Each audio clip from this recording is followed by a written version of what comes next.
Annyeonghaseyo idol, alam ko naman kung bakit ka nandito idol. So, kung paano mag-deposit sa ating 1xBet player account mga idol. So, una mga idol, kailangan natin i-download yung application or pwede lang din sa Chrome, wala ng application para hindi na madagdagan yung storage na yung phone, or kung gusto niyo ng application, mag-download kayo. Nag-try ako dito sa Play Store, wala akong nakita. Kung kayo, pwede rin kayo mag-try. Kung may makita kayo, mas okay. Pero pag wala, pumunta na lang tayo sa ating Chrome, yung kung saan tayo nag-register kanina. Dito mga idol sa ating website, dito sa Chrome, i-scroll lang natin ito pababa at makikita natin ang download at may nakalagay na 1xBet sa gilid at may mga 5 star pa dito.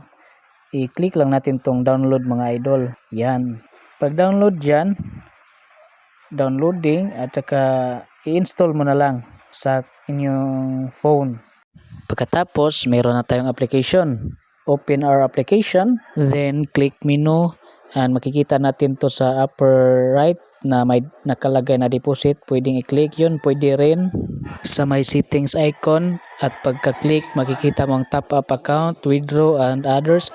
At dito sa top up account makikita mo yung pagpipilian kung saan ka pwede mag-register at dito direct tayo sa deposit, pareha lang din ang lumalabas. So try natin mag-deposit dito sa GCash direct GCash 100 ganyan, lagay ng yung GCash number at pagkatapos i-click ang next. Pagkatapos click here to open GCash app and then magda-direct na tayo sa ating GCash. Login muna tayo sa ating GCash pag naka-log out at dito pagkatapos ito ang lalabas. Meron ng pangalan kung saan natin to i-send.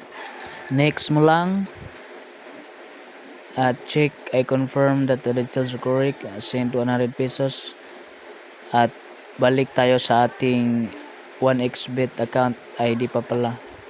Mag-antay pa muna tayo ng code na ititik sa ating GCash number at pagkatapos balik na tayo sa ating 1xBet account.